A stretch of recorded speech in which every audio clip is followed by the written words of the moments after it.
Welcome to the Huberman Lab podcast, where we discuss science and science-based tools for everyday life. I'm Andrew Huberman, and I'm a professor of neurobiology and ophthalmology at Stanford School of Medicine. Today, we're talking all about habits. In particular, we're going to discuss the biology of habit formation and the biology of how we break habits. I think we can all appreciate the value of having habits. Habits organize our behavior into more or less reflexive action, so we don't have to think too much about performing the various behaviors that, for instance, allow us to brush our teeth or which side of bed we roll out of in the morning. And then, of course, habits can be more elaborate too. We can be in the habit of exercising at a particular time of day. We can be in the habit of eating certain foods. We can be in the habit of saying or not saying certain things. But of course, there are many habits that don't serve us well, or that perhaps even undermine our immediate and long-term health goals and psychological goals, and even some habits that can really undermine our overall life goals. So today we're going to talk about making, meaning forming, and breaking, meaning stopping various habits. There's a lot of information out there about habits. You'll find this in the popular sphere. There are books, there are articles, there are workshops, and so forth. However, lesser known is that there's a whole neuroscience of habit formation and habit breaking. And there's a whole field of psychology devoted to understanding habit formation and habit breaking. And within those scientific literatures, I think there are some real gems that, at least to my knowledge, we haven't paid too much attention to in the popular sphere. So today we're going to talk about the biology of habit formation and habit breaking. I'm also going to spell out two specific types of habit formation and habit breaking programs. I'm going to boil these down to some very explicit steps that anyone can use. My reasoning for doing that is, first of all, it's the end of 2021. Many people are thinking about New Year's resolutions. They're thinking about leaving some things behind from 2021 and previous, and acquiring some new behaviors, taking on some new challenges, and trying to bring new things to their lives. But regardless of when you're listening to this, the programs that I'll outline are grounded in the neuroscience and biology of habit formation, and they map very well to what the psychologists have described in terms of habit formation and breaking. So today you're going to learn a lot of science. You're also going to come away with some practical tools. And I'm certain that regardless of your present state or goals, there'll be something of value to you. Before we begin, I'd like to emphasize that this podcast is separate from my teaching and research roles at Stanford. It is, however, part of my desire and effort to bring zero cost to consumer information about science and science-related tools to the general public. In keeping with that theme, I'd like to thank the sponsors of today's podcast. Our first sponsor is Athletic Greens. Athletic Greens is an all-in-one vitamin, mineral, probiotic drink. I started taking Athletic Greens way back in 2012, so I'm delighted that they're sponsoring the podcast. The reason I started taking Athletic Greens and the reason I still take Athletic Greens is that because of the ingredients it contains, I know that I'm covering all of my foundational needs for vitamins, minerals, and probiotics.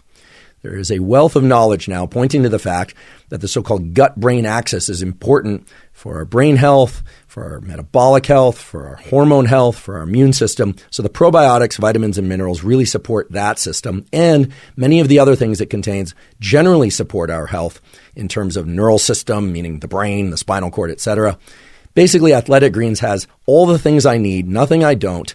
And by taking it once or twice a day, I always feel better and I know that I'm covering all my bases. If you'd like to try Athletic Greens, you can go to athleticgreens.com/Huberman to claim a special offer. They'll give you 5 free travel packs that make it very easy to mix up Athletic Greens while you're on the road, in the car, on the plane, etc., plus a year's supply of vitamin D3 K2. Again, go to athleticgreens.com/Huberman to claim the special offer of the 5 free travel packs plus a year's supply of vitamin D3 and K2. Today's podcast is also brought to us by InsideTracker. InsideTracker is a personalized nutrition platform that analyzes data from your blood and DNA to help you better understand your body and help you reach your health goals. I've long been a believer in getting regular blood work done for the simple reason that most of the factors that impact your immediate and long-term health can only be analyzed from a quality blood test. And nowadays, with the advent of modern DNA tests, you can also get insights into your particular needs for your genetic type. Now, a major issue with a lot of blood tests and DNA tests out there is you get the numbers back, you get a lot of information back, but you don't know what to do with that information. InsideTracker makes that very easy. They have a personalized platform where you get your numbers and it points to specific things that you can do in terms of behavioral protocols, meaning things you perhaps should do more of or less of, nutritional protocols, things that you perhaps should ingest more of or less of, and various things that you might consider for more elaborate directed approaches to adjusting the numbers in your blood and DNA profiles. Another feature of InsideTracker is that it has what's called the inner age test. This test allows you to see what your biological age and compare that to your chronological age. And of course, your biological age is the one that you can control, and that's the one that's really important to your immediate and long-term health. If you'd like to try InsideTracker, you can go to InsideTracker.com/Huberman to get 25% off any of InsideTracker's plans. That's InsideTracker.com/Huberman to get 25% off. Today's episode is also brought to us by Helix Sleep. Helix Sleep makes mattresses and pillows that I truly believe are the best out there. I've been sleeping on a Helix mattress for about a year now, and it's the best sleep I've ever had. One thing that makes Helix mattresses really unique is that they are tailored to your unique sleep needs. You can go to their website, you take a quiz, it only takes about 2 minutes, and it will match your body type and sleep preferences to a particular mattress. So it will ask you questions such as, do you sleep on your side, your back, or your stomach? Do you tend to run hot or cold during the night? Maybe you don't know. You answer those questions and it matches you to the mattress that's right for you. For me, that turned out to be the Dusk mattress, D-U-S-K. I wanted a mattress that wasn't too firm, not too soft. Anyway, I matched to the Dusk. I've been sleeping on a Dusk mattress, and as I mentioned before, it's been the best experience for me. My sleep is so improved.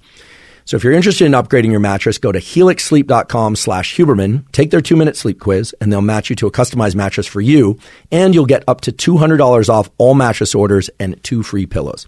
Again, go to helixsleep.com/Huberman, take their quiz, match to the mattress that's right for you, and if you decide to purchase it, you'll get up to $200 off all mattress orders and 2 free pillows. They have a 10-year warranty, and if you want to try it out, you can do that for 100 nights risk-free. They'll even pick the mattress up for you if you don't love it, but I'm pretty confident that you will.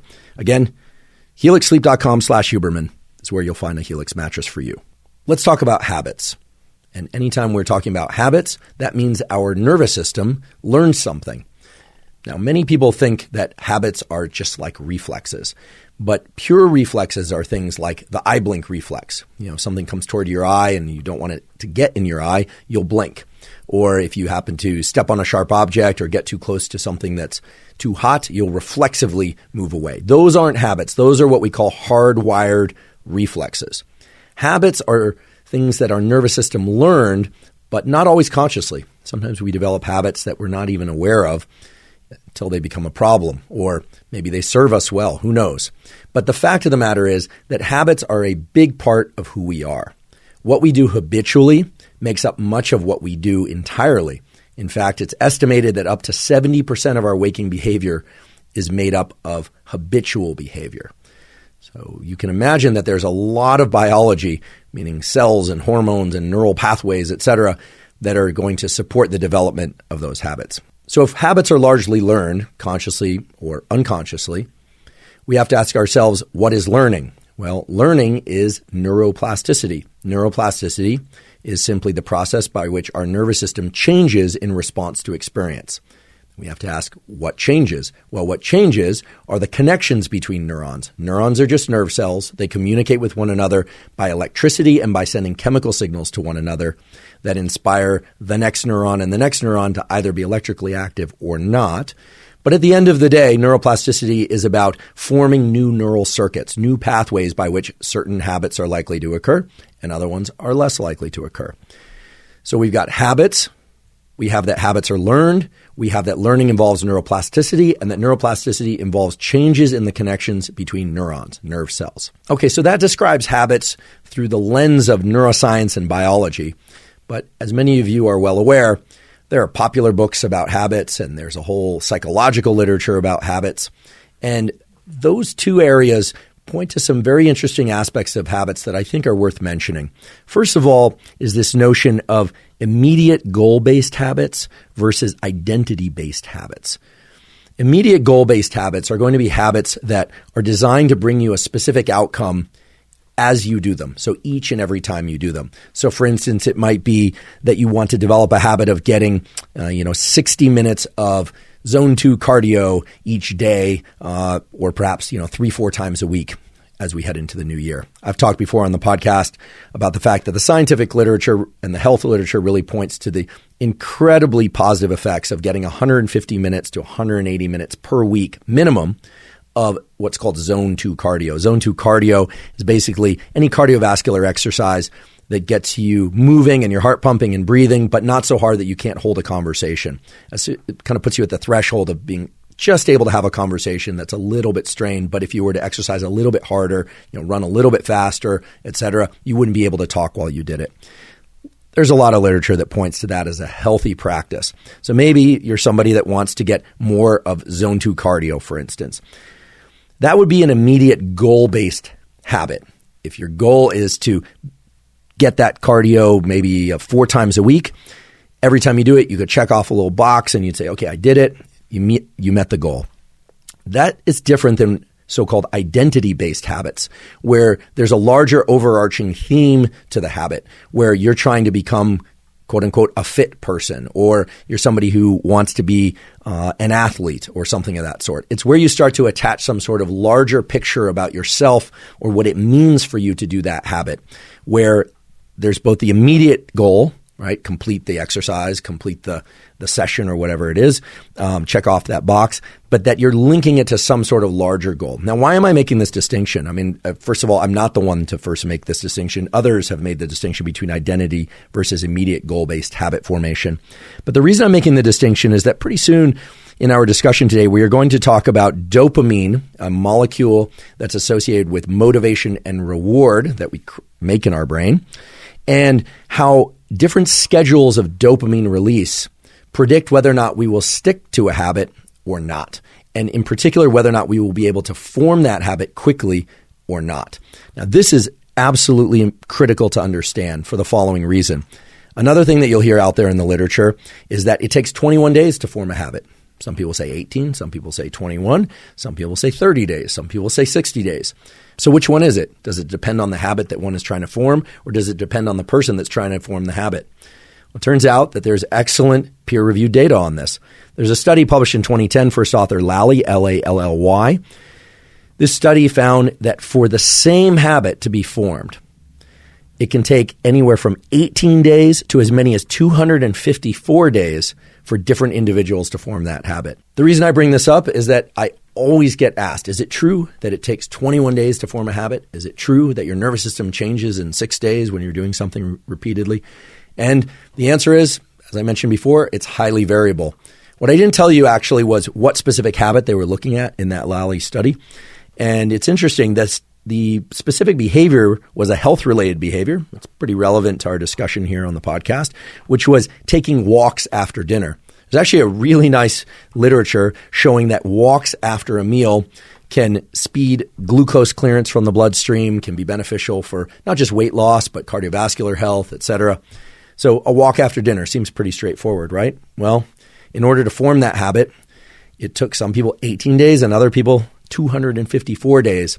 How did they know when they formed the habit? Well, they were doing it about 85% of the time, and they also reported not having to spend that much mental effort in order to get into the mode of taking a walk after dinner.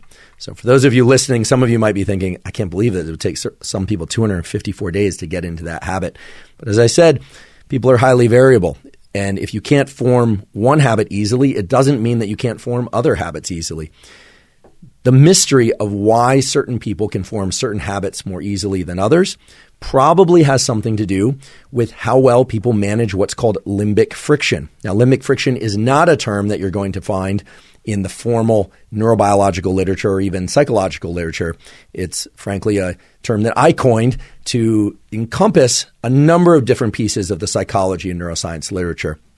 Limbic friction is a shorthand way that I use to describe the strain that's required in order to overcome one of two states within your body. One state is one of anxiousness, where you're really anxious and therefore you can't calm down, you can't relax, and therefore you can't engage in some particular activity or thought pattern that you would like.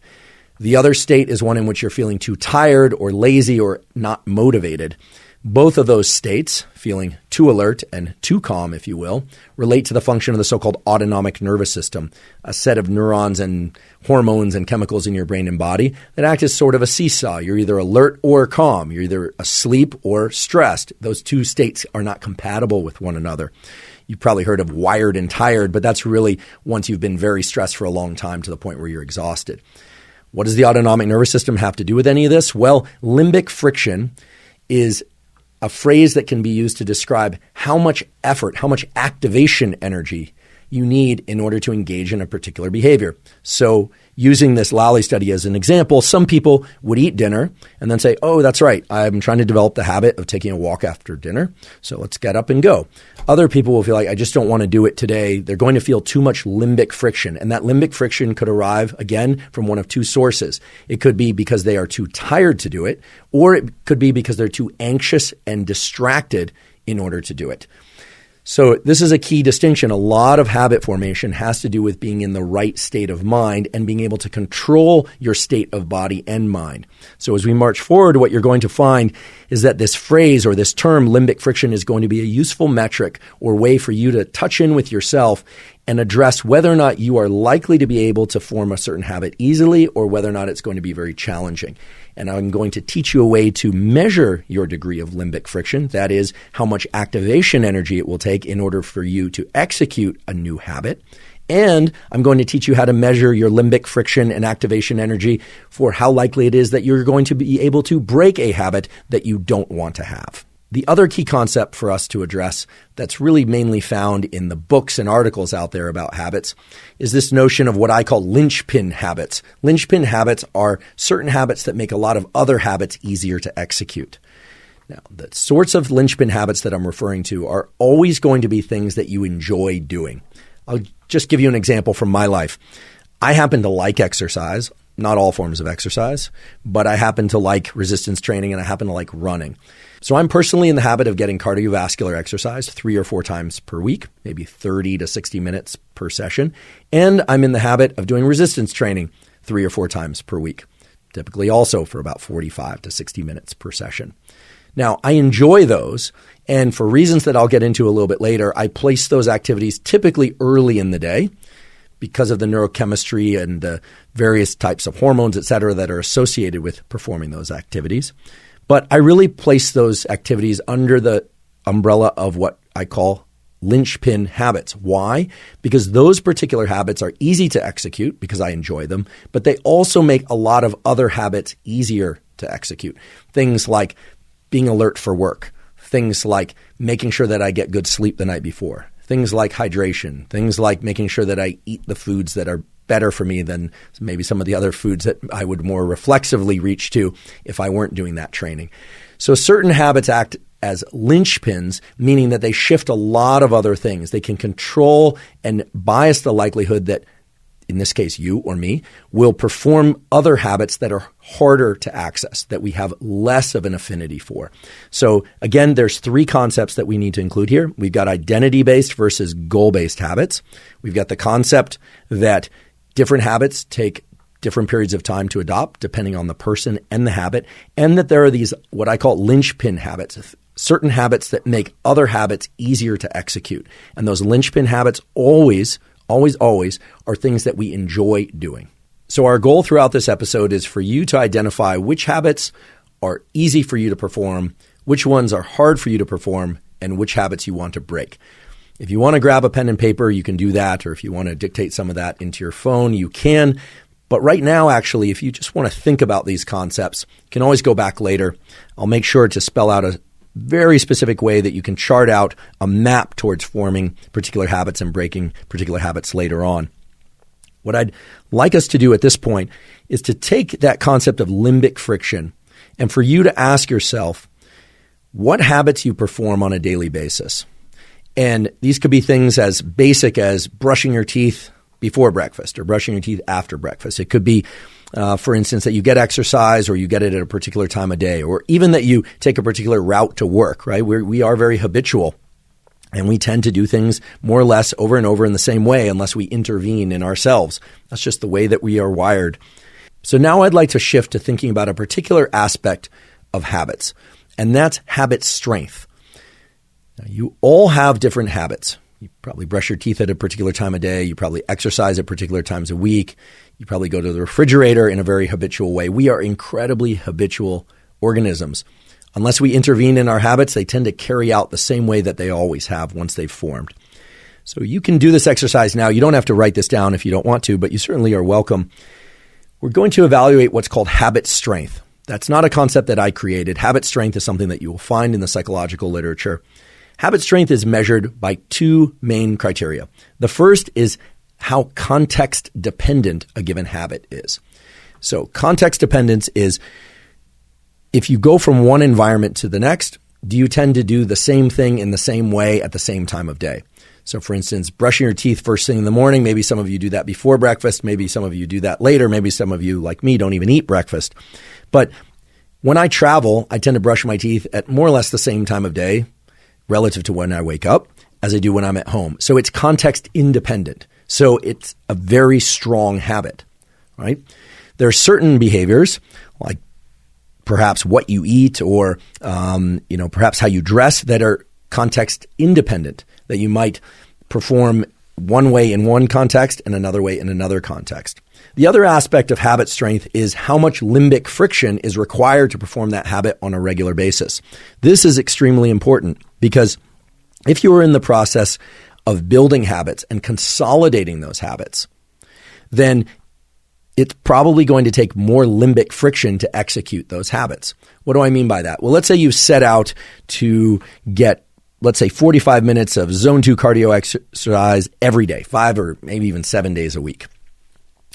Well, if at first you're highly motivated, limbic friction might be pretty low. Limbic friction is how much top-down, meaning from your forebrain to your limbic system, the part of your brain that generates autonomic responses, how much limbic friction, meaning conscious override of your state, is required in order to engage in that particular behavior. So if you're feeling particularly tired and you don't want to get up out of bed and you don't want to go out and do your zone 2 cardio, then there's a high degree of limbic friction. It takes more, some people think of it as motivation, but motivation is a bit of a vague concept, whereas limbic friction involves specific neural circuits, and you can think of it in a more or less quantitative way. You can think of that your body is very tired, so it's going to take more limbic friction in order to get into action, right? You're going to have to overcome more limbic friction, Whereas if you're very, very alert, there's less limbic friction because you're moving towards something that's action-oriented. However, the inverse is also true. Let's say that you are trying to get into the habit, or you're in the early stages of forming a habit to meditate regularly. That's a pretty quiescent or calming activity. So if you're somebody who comes home from work and you're very anxious and you have a lot of work to do and you have to deal with a bunch of things, there's a lot of limbic friction to overcome in order to get into that calm state. So these two aspects, context dependence, whether or not you're likely to do the thing regardless of where you are, right? On travel, at home, on vacation, with people around, not people around, etc., and how much limbic friction is required to execute that habit will tell you whether or not that habit is deeply or just shallowly embedded within your nervous system. The goal of any habit that we want to form is to get into what's called automaticity. Automaticity is fancy language for the neural circuits can perform it automatically, and that's the ultimate place to be. Right? If you have all these goals and things that you want to be doing on a regular basis, you'd love for them to be habitual because it takes less mental and physical effort, less limbic friction in order to execute those. And so much of what's out there, again, in the popular psychology literature, in books that you'll find on the bookstore shelf and on Amazon and in the airports, are about how to get from that mode of high degree of limbic friction to automaticity. And they offer a number of different ways, I think many of which are useful, trying to get you to organize different types of habits into different bins like value-based and goal-based, and trying to persuade you that structuring habits at the particular times of day or in a particular way are going to be beneficial. And indeed, I think they have helped a lot of people. So what I'd like to do is to take the scientific literature of how the nervous system learns and engages in neuroplasticity and apply that to habit formation, habit maintenance, and if so desired, how to break particular habits. I'd like to give you a particular tool that's gleaned from the research psychology literature. I should mention that I learned about this from an excellent review article that's available online. It's called Psychology of Habit. The authors are Wendy Wood and Dennis Runger. This is published in Annual Review of Psychology. The Annual Reviews series is a very high-quality series. There are annual reviews of neuroscience, annual reviews of psychology, annual reviews of nutrition science, etc. For those of you that are interested in exploring review articles that are grounded in hundreds of quality peer-reviewed studies, the Annual Reviews series is really terrific, certainly among the best, if not the best. And they also tend to be quite long and quite comprehensive. So this review, Psychology of Habit by Wood and Runger, is excellent. And here I'm more or less paraphrasing from them, so I want to be clear that these are their words, not mine. They're talking about the various ways that habits form in the nervous system, and they mention with each repetition of a habit, small changes occur in the cognitive and neural mechanisms associated with procedural memory. So I just want to talk for a second about what procedural memory is. In the neuroscience of memory, we distinguish between what's called episodic memory and procedural memory. Episodic memory is a recall of a particular set of events that happened, whereas procedural memory is holding in mind the specific sequence of things that need to happen in order for a particular outcome to occur. So think of it like a recipe or a protocol, or if for sake of exercise, it's like sets and reps, or a particular course that you're going to run or cycle, or the number of laps you're going to swim and how you're going to perform it. It's very clear that for anyone trying to adopt new habits, getting into the mindset of procedural memory is very useful for overcoming that barrier that we call limbic friction. How do you do that? Well, a simple visualization exercise, or it doesn't even have to be done eyes closed. Oftentimes we hear visualization exercise. You think about sitting in the lotus position, eyes closed, and trying really hard to visualize something.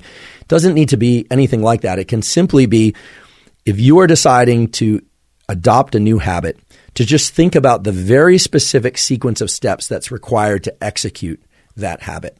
And I'll use a trivial example, but this could be applied to anything.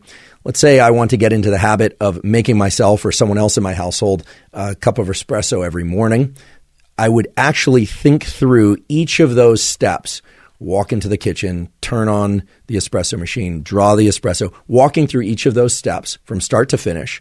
And it turns out just that simple mental exercise done once can shift people toward a much higher likelihood of performing that habit regularly, not just the first time, but as they continue out into the days and weeks that follow. So that's remarkable to me. And the literature is really robust. Just one mental exercise of thinking through what are the sequence of steps required in order to perform this habit from start to finish can shift the likelihood of being able to perform that habit from unlikely or to moderately likely to very likely over time. And that's because it pulls from this process that involves our hippocampus and our neocortex and other areas of our brain and nervous system that engage in procedural memory. It shifts the brain towards a mindset, if you will. It's more of a neural circuit set, it would be more accurate, but a mindset / neural circuit set of doing things in a particular sequence, which allows that limbic friction to come down and increases the likelihood that we're going to perform that thing. Simple tool, but very powerful tool according to the psychology literature. And actually, the cellular and molecular mechanisms that underlie that sort of procedural memory stepping through phenomenon are known. In this article I mentioned, this beautiful review, they talk about so-called Hebbian learning. Donald Hebb was a psychologist in Canada and birthed this field that has now lasted, more than 50 years and is still very strong in neuroscience and psychology of Hebbian learning. Hebbian learning is when particular neurons are coactive, meaning when they fire together, they tend to strengthen their connections with one another. And it has a number of different underlying cellular and molecular features that we don't have to go into in detail. But for those of you that want to know, I know some of you are hungry for a little bit more neuroscience. This involves things like NMDA receptors, N-methyl D-aspartate receptors. NMDA receptors are really important, I think, for everyone to understand. So I'll just tell you a little bit about them. These are receptors that are on the neuron surface, and normally they don't contribute much to the activity of those neurons. Those neurons are perfectly capable of doing their thing without activation of this NMDA receptor. But when a neuron gets a very strong input, a strong stimulus, that NMDA receptor triggers a number of mechanisms that recruit to the surface of the neuron more other receptors. In other words, it makes that neuron more responsive to input in the future such that it doesn't require so much input. In other words, it takes a neuron that is very unlikely to fire and makes it more likely to fire. So this procedural stepping through of the steps of the recipe, or the series of action steps that are involved in sitting down to study and writing for an hour, or generating exercise, whatever it is, the habit that you're trying to learn, when you're doing that exercise, it's not as if your nervous system thinks you're actually performing the behavior. Your nervous system isn't stupid. It's actually a lot smarter than that. It knows the difference between a thought and an action. But when you do that, it sets in motion the same neurons that are going to be required for the execution of that habit. And so when you actually show up to perform that habit, it's as if the dominoes fall more easily. It's a lower threshold, as we say, in order to get the habit to perform. So Hebbian Learning, NMDA receptors, all that nuts and bolts stuff are really the guts of the mechanisms of how this works. But for those of you that just want to be more habitual about certain things, be able to perform certain things more reflexively that you would like in your life, simply take the time, do it once, maybe twice, and just sit down, close your eyes if you like, and just step through the procedure of what it's going to take in order to perform that habit. The psychology literature, as I mentioned, and also the neuroscience literature strongly supports the fact that it is going to make it far easier for you to adopt and maintain that habit. And if you are somebody who used to perform a habit and you don't understand why you dropped it and you're frustrated with yourself and you're trying to figure out how you can get back into that habit, well, by all means, lean right back into that habit. But if you're having trouble doing that, also just use the procedural memory exercise in order to shift your nervous system toward a higher likelihood that you will return to that habit. Just the same way I described for trying to initiate a new habit. So now I'd like to discuss a second and what I think is perhaps the most powerful tool for being able to acquire and stick to new habits. This tool is rooted in what we call neural circuits, and I do think it is important to understand a little bit about how those neural circuits work. For those of you that are saying, just tell me what to do, I have to say, as I always say, understanding a little bit or a lot of underlying mechanism will help solidify these concepts for you and will help ensure that the tools that I offer are going to make sense and that they're going to make sense in different contexts and for different types of habits that you're trying to learn. So rather than just tell you what to do, I'm going to tell you how this particular tool works. And then in doing that, you should be able to apply it to any habit under any conditions. The tool that I'm referring to is something called task bracketing. And the neural circuits associated with task bracketing are basically the neural circuits that are going to allow you to learn any new type of habit or break any habit that you'd like to break. We have in our brain a set of neural circuits that fall under the umbrella term of the basal ganglia. The basal ganglia are involved in action execution, meaning doing certain things, and action suppression, not doing certain things. In the experimental realm, these are referred to as go, meaning do, or no go, don't do certain things. And some of us fall more into the category of we find it very easy to do certain things, but harder to not do other things. Some people have a lot of no-go type circuits that are very robust, and they have a lot of behavioral constraint, but they have a harder time getting into action. And some people have a perfect balance of both, but I've never met one of those people. So again, drawing from, more or less paraphrasing from this beautiful review that I described earlier, an annual review of psychology, by Wood and Runger, task bracketing involves a particular set of neural circuits within the basal ganglia. So I'm going to describe this here, again, paraphrasing, a sensory motor loop. Sensory means just input coming in about sight, sounds, tastes, etc. And then the motor systems, the systems of the brain and body that generate action, taking that information and generating action. So it turns out that there's an area of our basal ganglia called the dorsolateral striatum. We can use the acronym DLS. Again, dorsolateral striatum. Dorso means up, lateral means to the side, so dorsolateral, and striatum is a subdivision of the basal ganglia. And it's very important for the establishment of behaviors that are associated with a habit, but not necessarily the habit itself. And beautiful studies in both animals and humans that record the electrical activity in the dorsolateral striatum find that the dorsolateral striatum is associated, meaning it becomes active at the beginning of a particular habit and at the very end and after a particular habit. Hence the phrase task bracketing. It brackets the habit. Now, other sets of neurons are going to be active during the actual execution of the habit. But what the literature on the dorsolateral striatum tells us is that we have particular circuits in our brain that are devoted to framing the events that happen just before and as we initiate a habit, and just after and as we terminate a habit. In other words, it acts as a sort of marker for the habit execution, but not the execution of the habit per se. Now, this is very important because task bracketing is what underlies whether or not a habit will be context dependent or not, whether or not it will be strong and likely to occur even if we didn't get a good night's sleep the night before, even if we're feeling distracted, even if we are not feeling like doing something emotionally, or if we are, completely overwhelmed by other events. If the neural circuits for task bracketing are deeply embedded in us, meaning they are very robust around a particular habit, well, then it's likely that we're going to go out for that zone 2 cardio no matter what, that we're going to brush our teeth no matter what. In fact, brushing our teeth is a pretty good example because for most people, even if you got a terrible night's sleep, even if everything in your life is going wrong, chances are, unless you're very depressed, if you're going to leave to work, or even if you're not, that you're going to still carry out the behavior of brushing your teeth in the morning. I would hope so, actually. But you are probably less likely to perform particular habits that are not what you deem as necessary. But if you think about it, brushing your teeth, exercise, eating particular foods, maybe engaging socially in particular ways, you are the one that places any kind of value assessment on which ones are essential and which ones are negotiable. So task bracketing sets a neural imprint, a kind of a fingerprint in your brain of this thing has to happen at this particular time of day, so much so that it's reflexive.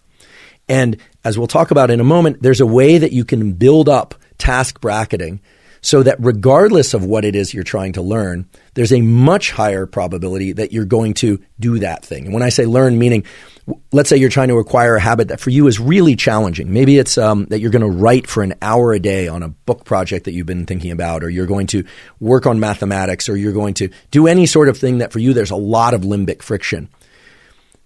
While it is important to think about the sequence of events that would be required in order to engage in that behavior, that procedural memory visualization exercise we talked about before, that will help.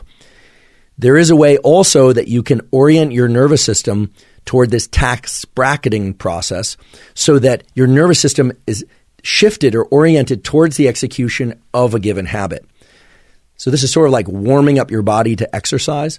When the dorsolateral striatum is engaged, your body and your brain are primed to execute a habit, and then you get to consciously insert which habit you want to perform.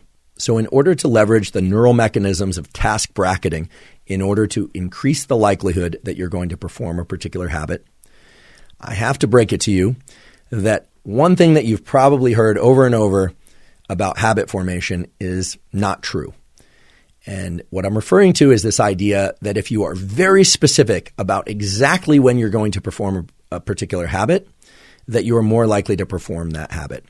And while that is true in the short term, it is not true in the long term. And the reason for that is that our nervous system tends to generate particular kinds of behaviors based not on time, but on our state, meaning what level of activation is taking place in our brain and body, how much focus we happen to have, how fatigued we are, how energized we are.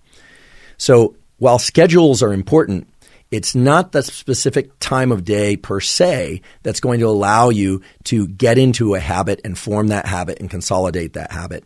Rather, it's the state that your brain and body are in that's important to anchor yourself to. So now I'm going to offer you a tool. It's actually an entire program by which you can insert particular habits and activities at particular phases of the day, not times of day, but phases of the day, because it turns out that particular phases of the day are associated with particular biological underpinnings, chemicals and neural circuits and so forth. And in doing so, it will make it far more likely that you'll be able to regularly engage in these habits and activities over a long period of time. Now, whether or not that will move you from somebody who ordinarily would take 200 days to form a habit to one of those 18 days to habit people in the earlier study I mentioned, I don't know. But I am certain that it will have a significant shift on allowing you to engage in particular habits more easily and to consolidate those habits more quickly. So the program I'm about to describe, I formulated for you based on the neuroscience literature and the psychology literature of learning and this concept of task bracketing. It involves dividing the 24-hour days into what I call 3 phases. The first is phase 1, which is 0 to 8 hours after waking up. approximately. Okay, you can put a plus or minus 30 minutes on this for yourself. The second phase is the 9 to 14, maybe 15 hours after you wake up.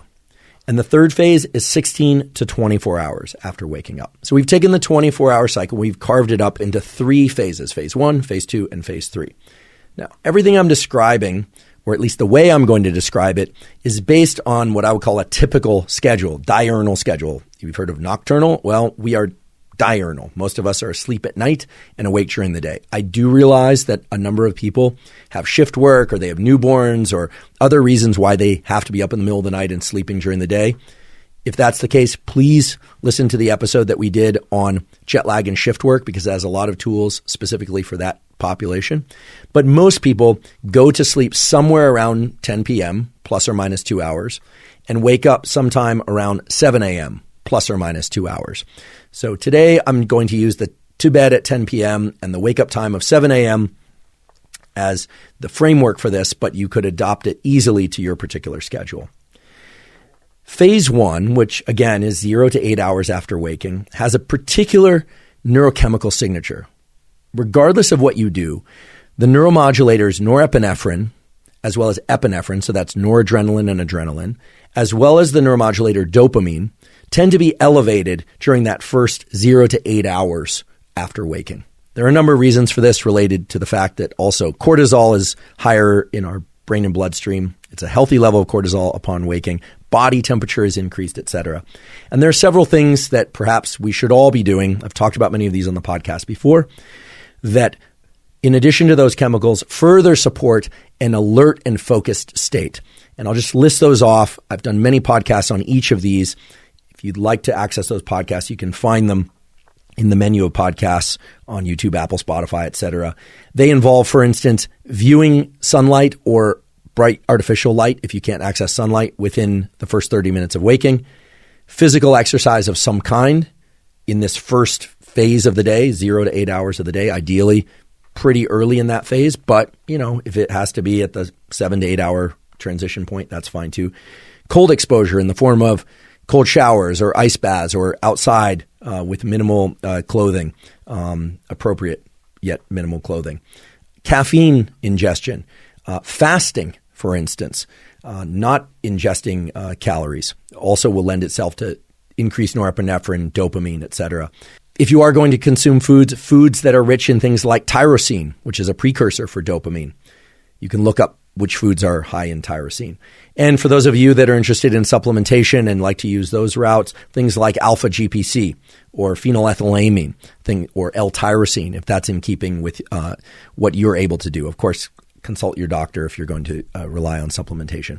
What's this all about? Well, the already elevated norepinephrine and dopamine, the sunlight, exercise, cold exposure, caffeine, tyrosine, etc., all of those place the brain and body into a state in which you are better able, or I would say more easily able, to engage in activities that have a high degree of limbic friction and where you need to override that limbic friction, right? We've heard that the morning is kind of sacred, conquer the hardest things first thing in the morning, and that's been discussed in the pop psychology literature and in the habit formation literature merely from the perspective of get it out of the way so you can feel good about having done it.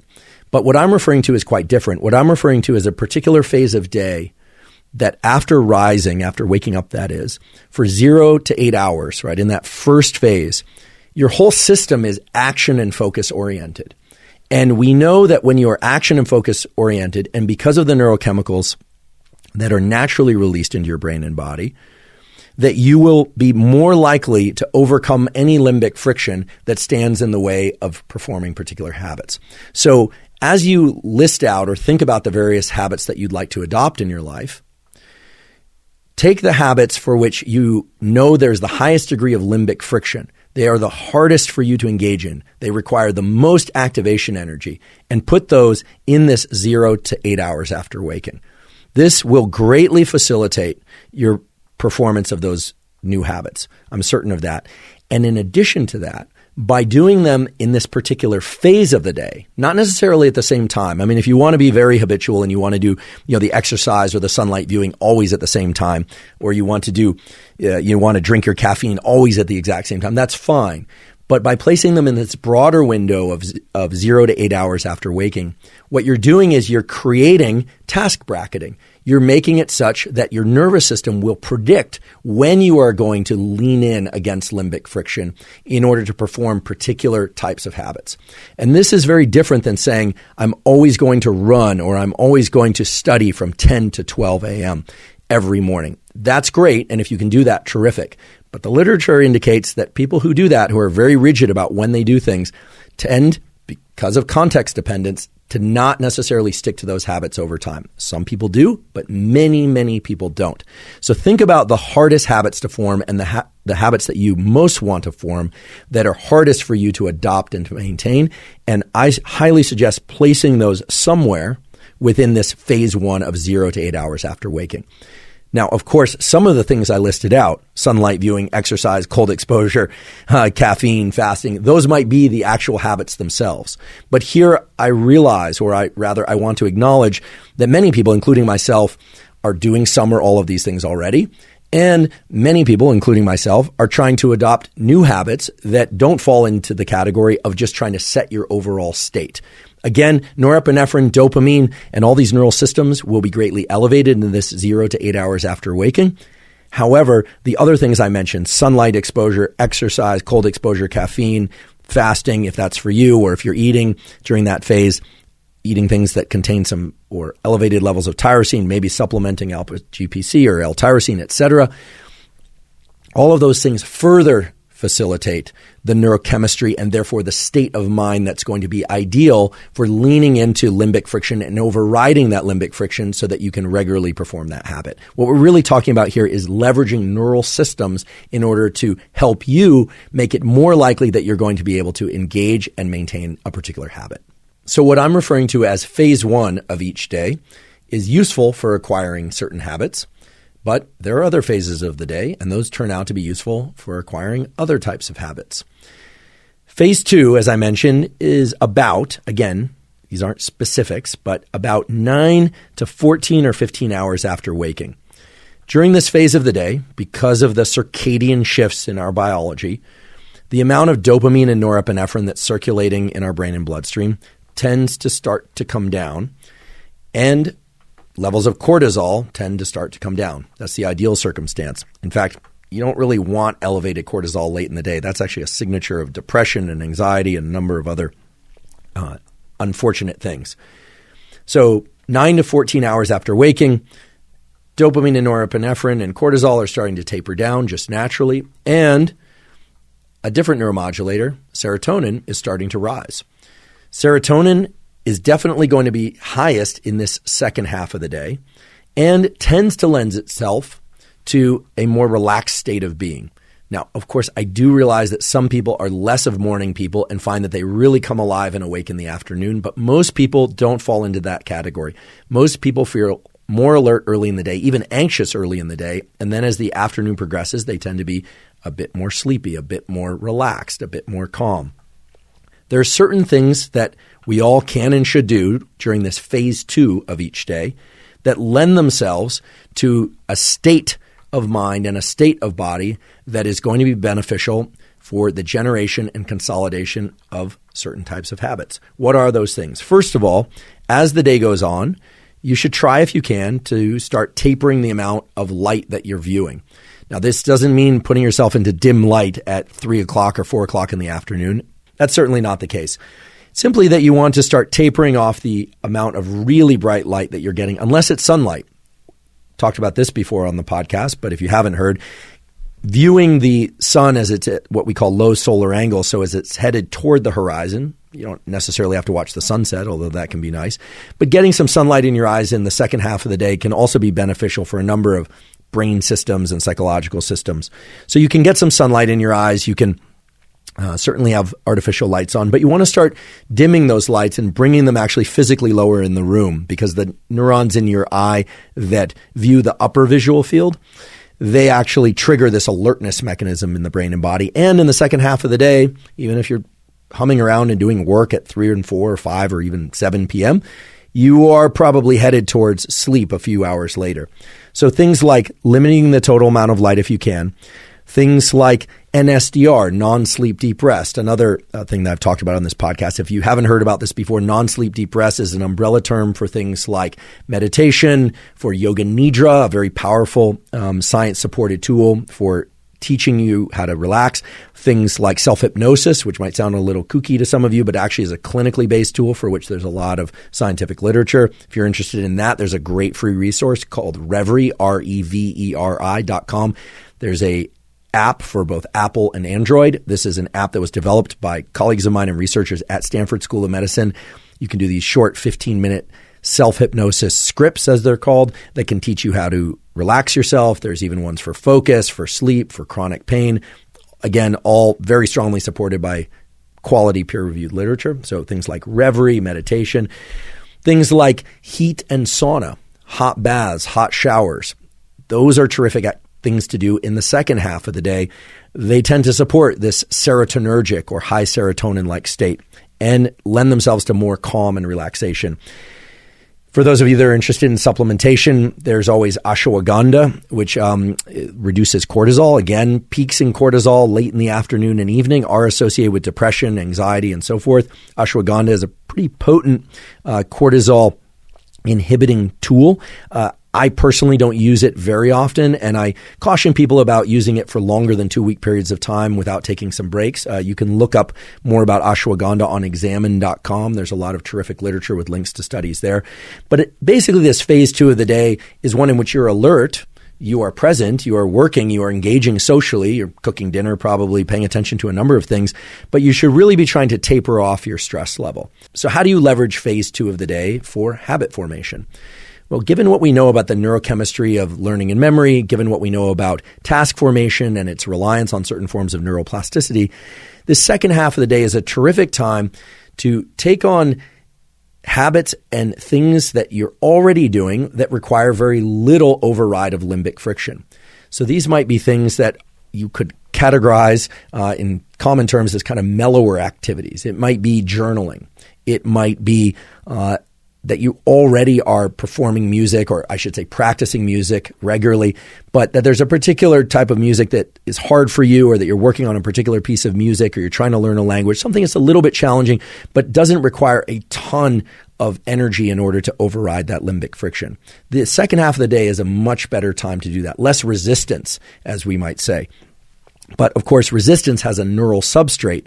And the reason for doing those things in the second part of the day, the so-called phase 2, as I've called it, part of the day, is because your ability to override resistance is really diminished in this second phase of the day. Some of you might say, well, wait, I like to exercise in the second half of the day. That's actually when I have the most energy. That's when I feel warmer. I'm not a morning exerciser. That's absolutely fine. But what I'm referring to is the acquisition of new behaviors and placing those consistently at the second half of the day in order to engage this task bracketing mechanisms that I talked about before. One of the hallmark features of those basal ganglia circuits for go and no-go is that they are associated with certain neurochemicals, dopamine and serotonin, acetylcholine, and other neurochemicals. And by placing particular habits at particular phases of the day, those neurochemical states start to be associated with the leaning in and the process of beginning and, as I mentioned, ending those particular habits.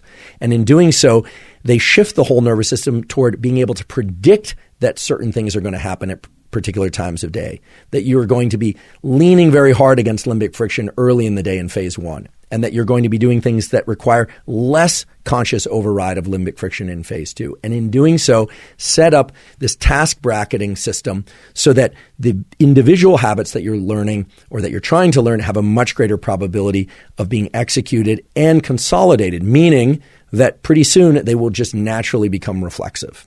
And as with phase 1, many of the things that I mentioned that support this, what I'm calling a serotonergic state or a more relaxed state in phase 2, things like seeing sunlight in the afternoon, but not a lot of bright light from artificial sources, things like NSDR, things like heat and sauna, hot baths, etc., ashwagandha. Again, all of those things themselves could be habits that you're trying to adopt, right? In that case, do those if you'd like to explore them. They are quite beneficial for a number of reasons, not just related to execution of particular habits in phase 2 of the day, but also for improving quality of sleep and consolidating any learning that you might have triggered early in the day. I've talked about that before, but just briefly as a relevant aside, neuroplasticity involves triggering the neuroplasticity, setting it in motion, but the actual rewiring of the brain and the reconfiguration of neurons that will allow that learning to be reflexive, that actually occurs during states of deep rest, like NSDR and like deep sleep. And I should just mention, for those of you that can only exercise or prefer to exercise in phase 2 of the day, right, 9 to 14 hours or 15 hours after waking, that's absolutely fine. However, because of the importance of sleep, and in particular deep sleep throughout the night for not just neuroplasticity, but recovery of muscle and other tissues that are taxed during physical exercise. If you do train in phase 2, I highly recommend that you start doing some sort of NSDR type activity after you train within an hour or two, because that will allow you to taper down and relax so that you can get into the next phase we're going to talk about, which is phase 3. Phase 3 of the 24-hour schedule runs from about 16 to 24 hours after waking. During that period of time, there are a few things that are going to support being in a state of mind, state of body, that are going to allow neuroplasticity to occur, that are going to allow the rewiring that you've triggered during the waking part of the day to actually take place. Those things are very low to no light, meaning keeping your environment very dark or very, very dim. I don't think it's necessary to sleep in a room that's complete blackness. I think that's a little bit overkill. But for most people, keeping the room dark and keeping the room temperature low is very beneficial for getting and staying in deep sleep. The body has to drop by about 1 to 3 degrees in order to get into sleep and to stay asleep. So low light, low temperature environment. You can always pile on blankets, of course, if you don't want to be cold at night. You want to be warm enough, but you want your environment to be cold. Typically, people aren't eating in the middle of the night, although one thing that can be useful is to make sure that you're at least well fed enough when you head into this third phase of every 24-hour day that you're not awake because you're hungry. Now, a lot of people recommend putting a gap between your final bite of food and when you go to sleep at night. Some people say that gap should be 4 hours. Other people say 2 hours. If you're me, I generally have something, within 2 hours or 90 minutes of going to sleep, but it's not a big meal. But that's just me, and I fall asleep and stay asleep fine with that. You have to experiment for yourself. I've talked about supplements that can support sleep in previous episodes of the podcast, things like magnesium threonate or magnesium bisglycinate, things like theanine, apigenin. If you'd like to read more about those, we actually have a newsletter that I'll just quickly refer you to. This is the Huberman Lab Neural Network newsletter. You can sign up for it by going to hubermanlab.com. It's very easy to find. But even if you don't sign up, you can go to the toolkit for sleep that's listed there. And that toolkit is not just supplements. That toolkit is a number of different things, both behavioral and supplement-based and nutrition-based, et cetera, that can allow you to get into sleep and to stay asleep more readily. It's totally zero cost. You can find that again at hubermanlab.com. So things like low light, low temperature, the supplements I mentioned, adjusting your eating schedule appropriately, obviously not drinking caffeine in the middle of the night or too close to bed. That's going to be critical. In fact, ideally, you wouldn't ingest any caffeine in phase 2 of the day so that you could get into this deeper state of rest in which habit formation and neuroplasticity can occur. What if you wake up? Right? The way I've cast phase 3 is that you're supposed to be in this deep slumber. You're not supposed to wake up at all. You're supposed to be in low light and your brain is rewiring and those habits are getting consolidated, etc. Well, if you're like me, you probably get up once in the middle of the night. Maybe you go use the restroom. Perfectly normal. But a lot of people have trouble falling back asleep. Very important if you get up in the middle of the night to use a minimum of light in order to navigate your surroundings, just as much as you need in order to safely do so. Because light inhibits the hormone melatonin, can make it very hard to fall back asleep if you inhibit melatonin. The effects of light inhibiting melatonin are actually very potent, happens very, very quickly. So try and keep the lights low. And if you have trouble falling back asleep, that's when you might also want to use something like the Reverie app. They have a sleep script there that can hopefully help you get back to sleep, or something like NSDR. You can find NSDR scripts on YouTube. These are zero cost. You can look up one that I particularly like is NSDR Made For. It's a company I'm associated with, but the NSDR is completely zero cost. And there are other things like Yoga Nidra, which you can find scripts for elsewhere. Again, all of these habits or these behaviors, these do's and don'ts around phase 3 themselves might be habits that you're trying to create for yourself. But again, phase 3 is really about making sure that whatever limbic friction you've been able to override in phase 1 and trigger some new habit, right? Forcing yourself to write, or forcing yourself to study, or forcing yourself to exercise during that high limbic friction state. And then whatever things you've been doing in phase 2, which are habits that hopefully have moved a little bit further along the continuum of newly formed versus all the way to reflexive, or things that take less limbic friction in order to do. Phase 3 is when all of that gets really locked into the nervous system through those Hebbian mechanisms like NMDA receptors, et cetera, that I talked about before. Again, neuroplasticity is the basis of habit formation, and neuroplasticity and the rewiring of neural circuits happens in these states of deep sleep. So if you're not obeying this phase 3, if you're not giving phase 3 the materials it needs, and you're not avoiding the certain things like caffeine and bright light and stress during phase 3, you're simply not going to be able to build those habits that you've been working so hard to trigger in phase 1 and phase 2 of the day. Again, these are things that I've talked about in previous episodes of the podcast and elsewhere. But really, this is about habit formation.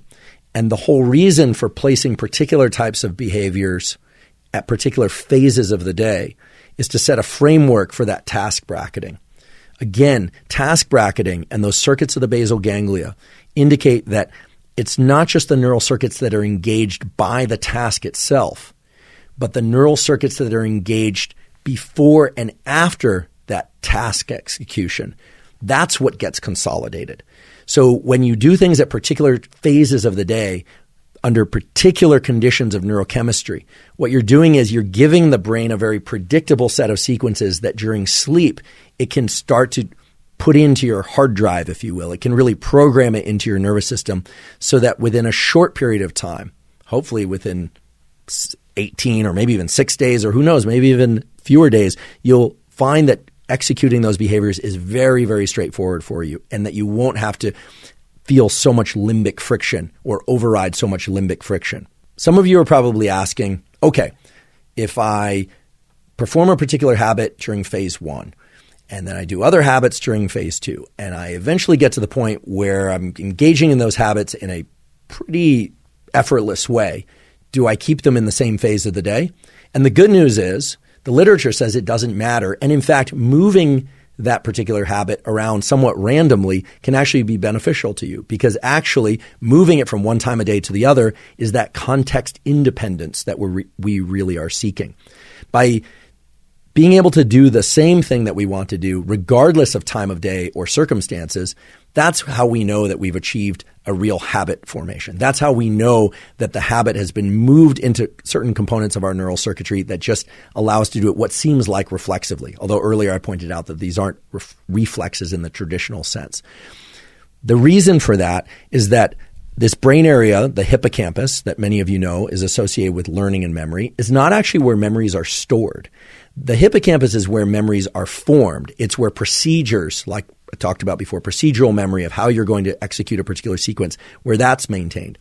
So like if we use the recipe model, that's where the recipe is maintained until you know how to cook that dish. And then the procedural memory literally migrates off into a different set of neural circuits, which are the neural circuits of the neocortex, where we have maps of sensory experience, maps of all kinds of experiences, including motor maps of how to execute things. So we use one part of the brain to learn something, but then that information in the form of the electrical activity of neurons is passed off to a different brain area. Now, the neurons themselves don't move from the hippocampus to the cortex. That doesn't happen. What happens is the signals, the sequence of electrical firing, much like a script for a movie or the notes on a sheet of paper for a particular musical piece, is transferred off to a different brain area.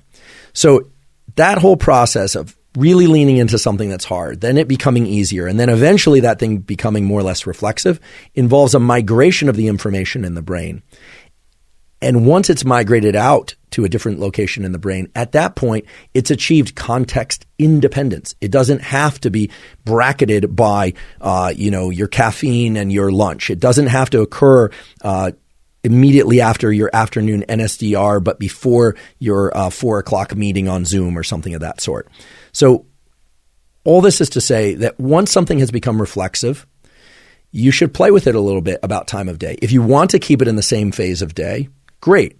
But if you one day decide you're going to exercise in the afternoon, next day you decide you're going to exercise in the morning, and that's the habit that you're concerned with, that's terrific. If you're able to do that, that means that it's truly achieved context independence. It means that you have officially formed that habit. And as I mentioned earlier, much earlier at the beginning of the episode, the strength of a habit is dictated by how much limbic friction, that was one, and how much context dependence there is. So when it doesn't take much activation energy to get into the execution of that habit, and you can do it in any context, well, then you have formed a habit.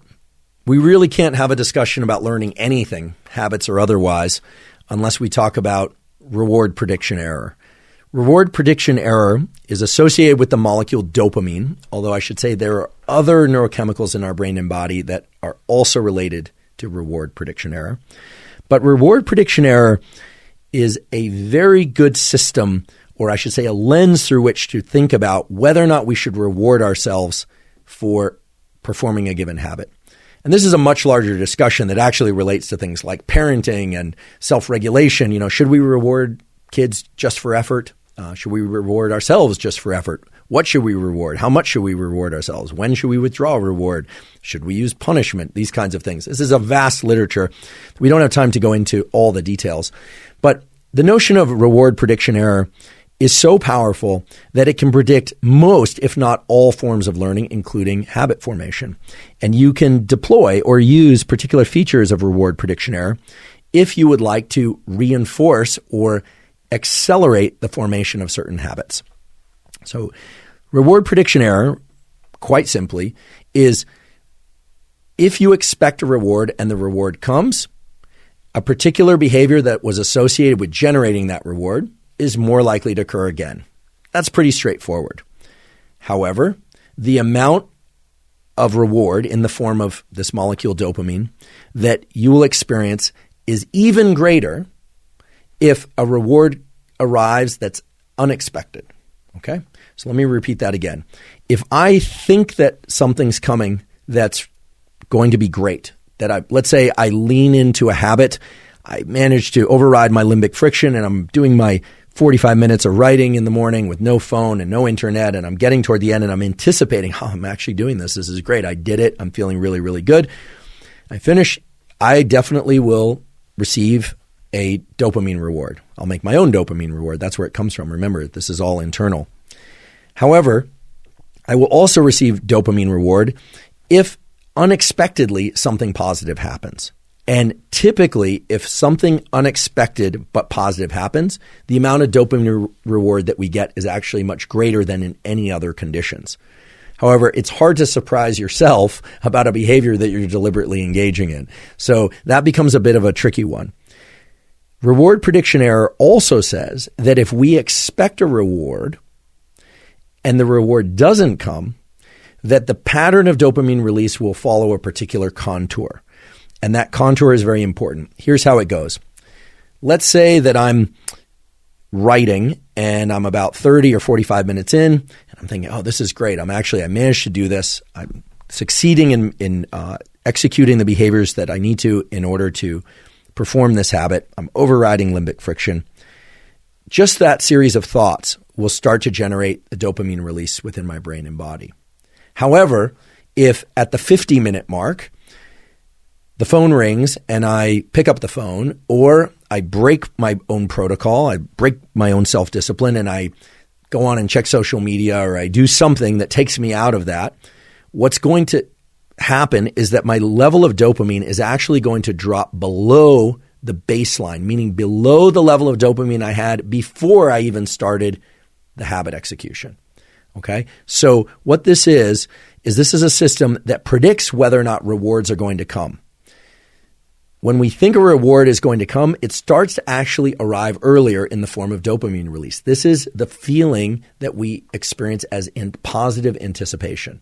You tell a kid, hey, we're going to go to the amusement park or we're going to go get ice cream. They haven't had the ice cream yet. They're not at the amusement park, but they're excited. The dopamine release comes earlier. Okay? They get to the amusement park or they get the ice cream, they will also have some dopamine release associated with that. But most of it, believe it or not, came in the form of the anticipation. And dopamine has some qualities that make the actual ice cream and the actual amusement park experience more pleasurable than it would be had that dopamine release not happen. Now, of course, the other way to do it is to surprise a kid. You tell them, listen, we're going to the class that you absolutely hate, or we're going to go see the person that you absolutely despise, and then you drive them to the amusement park. That's the big release of dopamine. But reward prediction error also says that if you tell the kid or yourself, okay, we're headed to the amusement park, we're going to get some ice cream, they're really, really excited, and then you get there and it's closed, or they're not letting any more people in, well, then the dopamine level drops way below what it was before you told them that you were headed there. Okay? I've given a number of different examples that hopefully make this clear. Reward prediction error governs virtually all aspects of effort and all aspects of learning. Why? Because when dopamine is released in the brain and body, the neural circuits of our brain and body change. There's a state change. Our overall level of energy, but also the sorts of sensory events that we're paying attention to changes when there's a lot of dopamine in our system. Now, you can leverage this for habit formation. Think back to task bracketing. Think back to limbic friction. If you are considering adopting a new habit, or if you are trying to break a habit, something we haven't talked too much about, but we will in a moment, it's very useful to think not just about the procedural aspects of what you're going to do, but also think about the events that precede and follow that particular habit and the execution, or at least the effort to execute that habit. What you're doing is you're casting a kind of a spotlight around a bin of time or a set of events for which dopamine can be associated. What does this look like in the practical sense? Well, again, I'll just try and use very simple, concrete examples, but this could carry over to anything. Let's say I were somebody who has a hard time getting in that 30 to 60 minutes of zone 2 cardiovascular exercise mid-morning. This is actually an issue for me. I much prefer to do resistance exercise than cardiovascular exercise, although once I do it, I always feel much better that I have done it. What I should do is positively anticipate the onset and the offset of that session, right? So thinking about leaning into the effort, going out and doing that zone 2 cardio session, and I should think about how I'm going to feel after. So not just thinking about how great I'm going to feel after, but also thinking about how hard it's going to be at the beginning, and then trying to reward myself subjectively for the entire experience. In other words, start rewarding task bracketing in addition to rewarding the execution of the habit itself. Now, some of you might be saying, well, wait, this is all self-talk. This is just positive self-talk, but it's not positive self-talk. It's not saying, I feel so great about doing something that I actually hate. You can't lie to yourself, or you're welcome to lie to yourself, but the neuroscience literature, the literature of growth mindset, all the literature basically of mindset speaks to the fact that when you lie to yourself, you know you're lying and you actually set up the opposite of a reward system. So you have to be brutally honest with yourself that, for instance, I don't like initiating this cardiovascular exercise, but I do like the fact that I've done it after I've done it. So what you are doing is you are applying reward prediction error to the entire sequence of things that's involved in getting into the habit execution, getting through the habit execution, and getting out of the habit execution. How do you do this? Well, I take us back to our procedural memory visualization exercise that we talked about earlier. When I talked about it in that context, I talked about walking through mentally the series of steps that's required to perform a particular habit. So in the case of the zone 2 cardio thing, it would be, okay, I'm going to put on my shoes, then I'm going to head out the door, then I'm going to drive up the road. There's a particular canyon near here that if I'm going to run, I happen to like running, or I don't hate running enough that I tend to do it. Going through that, heading back, et cetera, et cetera. That's great, but even better would be to broaden the time bin and start to positively anticipate the period headed into the habit. So even before you put on your shoes, the fact that you are successfully placing the habit in this case, phase 1 of the day, and that afterwards I'm going to feel a particular set of positive benefits, elevated mood, etc. I like being hungry, and typically after exercise, I'm hungry. So I like being hungry because I like eating. And so there's a whole set of things that link up with one another. So I'm not just thinking about habit execution as this isolated little set of events or this little time bin, but rather I'm drawing a larger envelope around it and starting to positively associate dopamine reward with that larger envelope. And for those of you that are thinking, well, this is just a psychological trick, this is sort of like lying to yourself. It's not, because you're not actually contradicting the fact that some of this is unpleasant. What you're doing is you're taking this entire series of events, what I'm calling this kind of time envelope, and you're associating it with a particular reward that comes later, which for me would be the feeling that, that I've completed this, right? Because for me, that's usually a good feeling. So reward prediction error is beautiful, not just because it's a sort of math of anticipation and reward, or a math of anticipation and disappointment. It's beautiful because you can stretch out or make more narrow the time bins in which reward prediction error works. Reward prediction error is the way in which people navigate four-year degrees, right? I mean, you go, sure, final exam to final exam, et cetera, but ultimately there's a big payoff at the end, and it's all basically for that big payoff. And of course, I understand that it's the journey, not the destination. But let's face it, for a lot of us, goals and habits are about achieving some sort of destination. In the case of Zone 2 cardio, for me, it's about trying to stay alive for as long as I can with vitality, that is. And it's also the fact that if I'm doing that, I get to eat the foods that I like. I tend to be able to eat more, which I happen to really enjoy eating, so much so that I like it just as an activity. So basically, what you're trying to do is not restrict your thinking to just the habit that you're trying to form, but rather to grab a hold of the timing before and after that particular habit and start to positively associate reward mechanisms in your brain with that entire time bin. This is a very useful and very powerful tool in order to form habits. And I should say that it's not something that comes naturally to most people. In fact, even as I describe it, you might find it's just still a little bit abstract. But what I encourage you to do, if you are finding it to be a little bit vague, would be to pick the habit that you want to form, write down or think about very concretely what is the sequence of steps involved in the execution of that habit, and then write down or think about what is the sequence of events that need to precede that habit. Maybe the immediate 10 or 15 minutes before, as well as the immediate sequence of events and or feelings that will occur after that habit. And then call the whole thing a habit execution, the whole thing a effort to engage in that particular habit. And in doing that, and in positively associating with the idea that you're going to complete that entire sequence, you will engage reward prediction error in the proper way that the dopamine surge can lend itself toward motivation. Because ultimately, dopamine is not about feeling good, it's about feeling motivated. This is something that I've talked about numerous times before, but dopamine, contrary to popular belief, is not a reward molecule as much as it is a molecule of motivation and drive.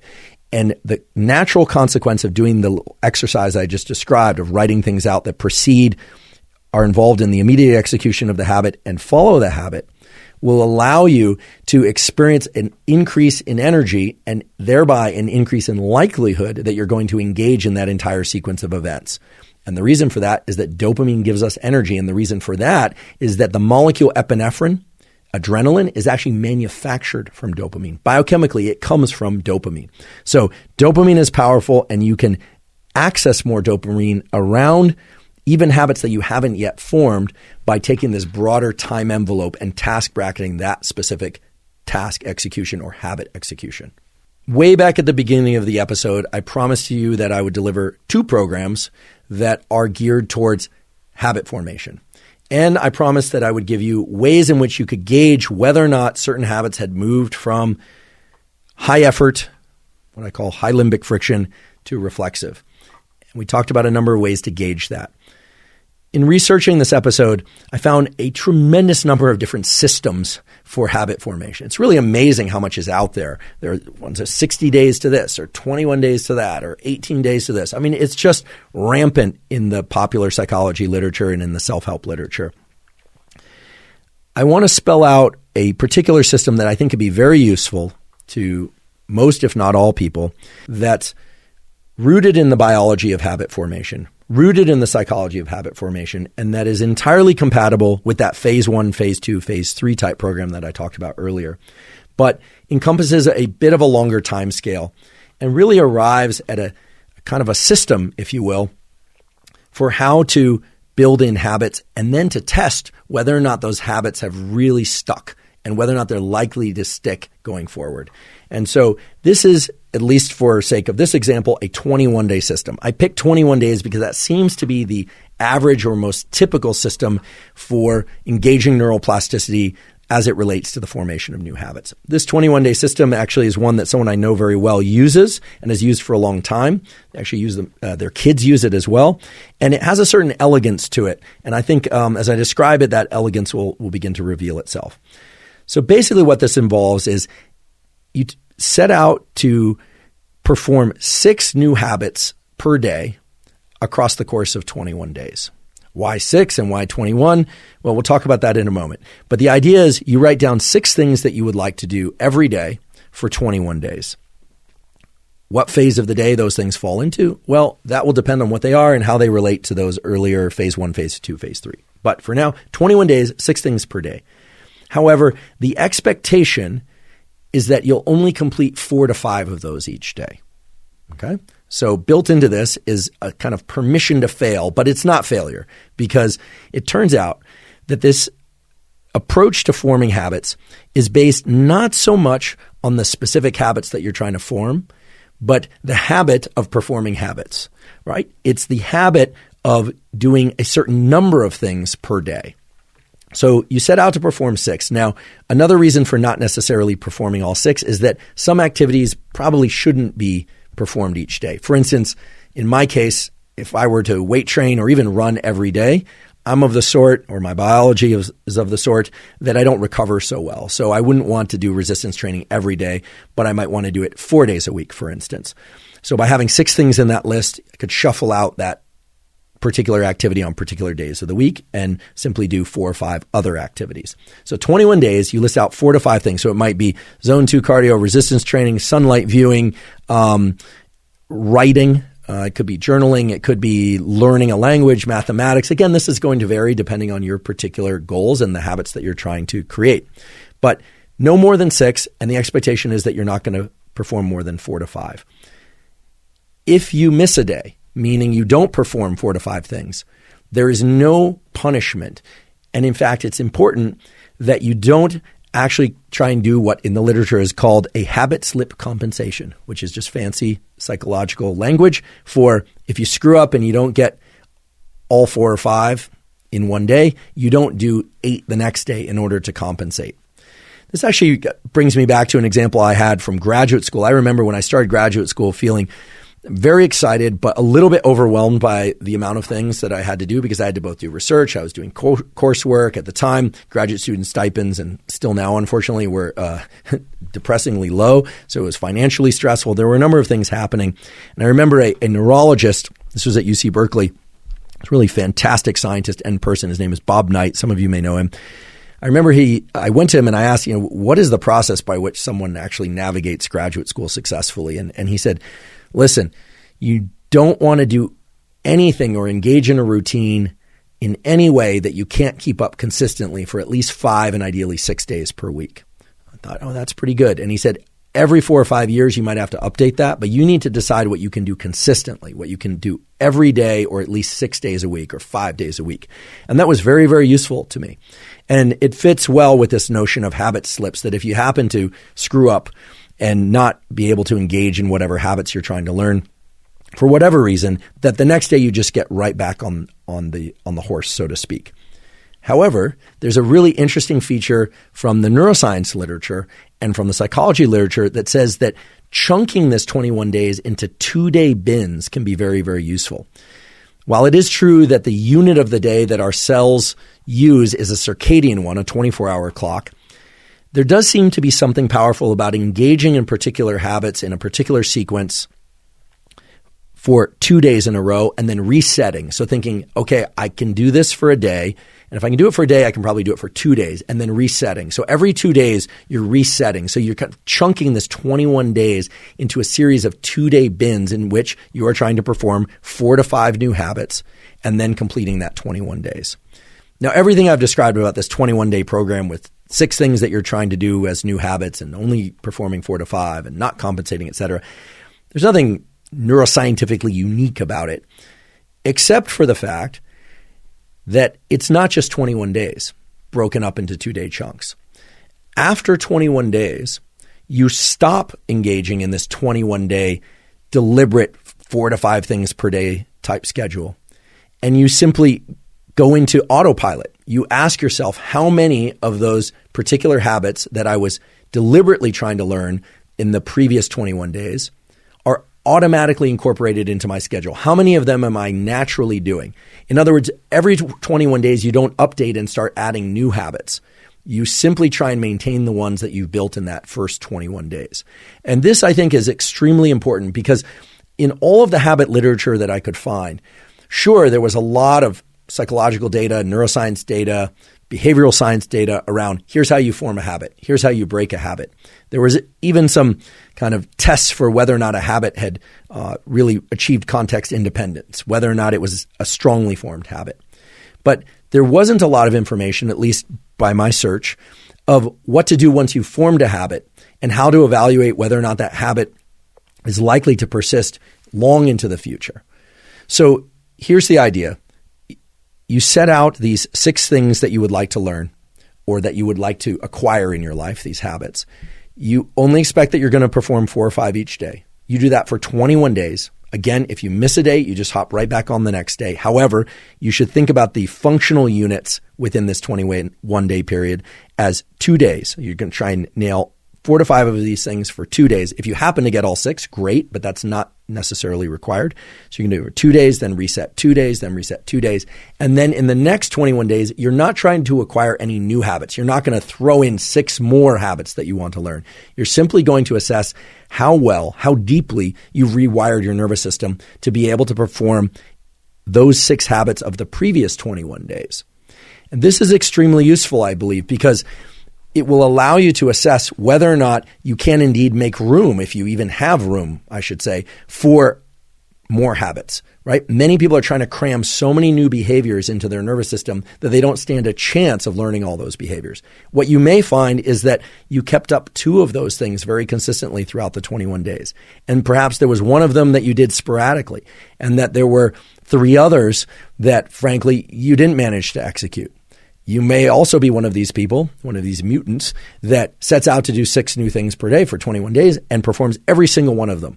Terrific. More power to you. In that case, for the following 21 days, let's see whether or not you can continue to perform those very same 6 things every day for 21 days. And then, and only then, would you want to add more habits in. So you could repeat this 21-day process, 21 days of new habit, 21 days of testing those new habits as whether or not they're reflexive or not. You could do that forever if you wanted. But the idea is that this isn't something that you're doing all year long. It's that you, perhaps starting the new year or regardless of when you're listening to this, you set out to make that 21-day really the stimulus period in which the habits get wired in. And then the following month, and maybe even the following months or periods of 21 days, are really the kind of thermometer or the test bed of how well you've embedded those particular habits. And if indeed you want to continue to add new habits, or you find that certain habits that you weren't able to embed in your nervous system and make reflexive, you want to then bring those in, fantastic.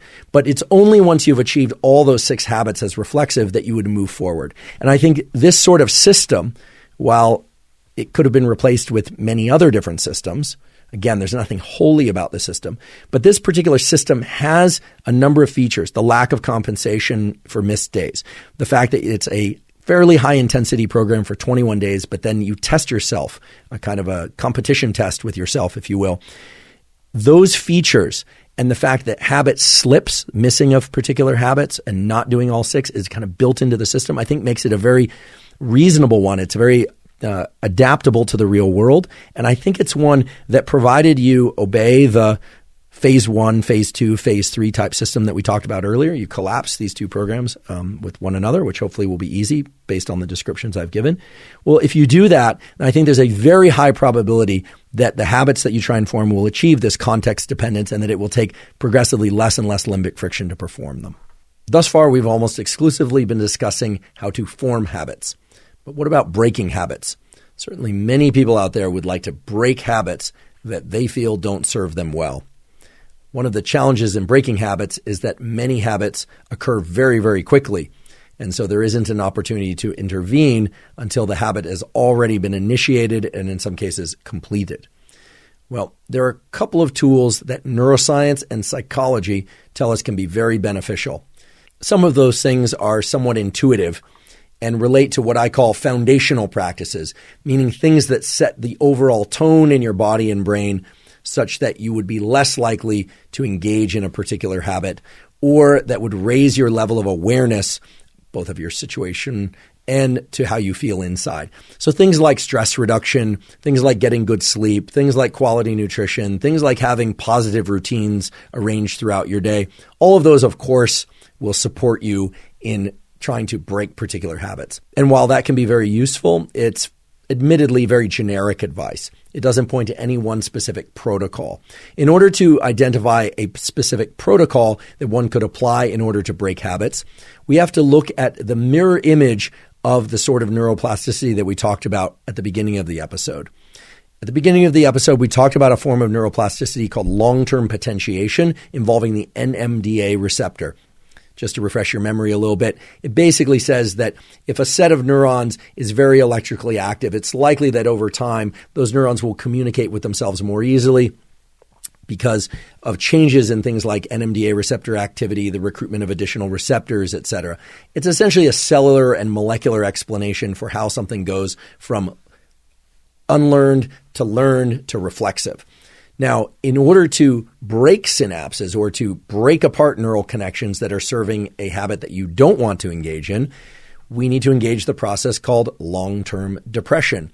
And long-term depression has nothing to do with a state of mental depression or a reduction in mood. So I really want to be clear that when I say depression in this context, it has nothing to do with psychological depression. It has nothing to do with mood.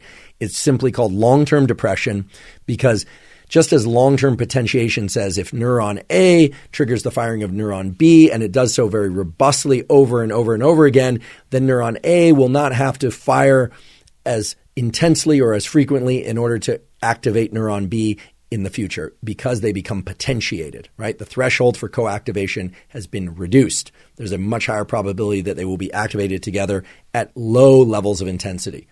That's essentially what long-term potentiation is. Long-term depression says that if neuron A is active and neuron B is not active within a particular time window, then the connection between neuron A and B will weaken over time, even if they started off very strongly connected.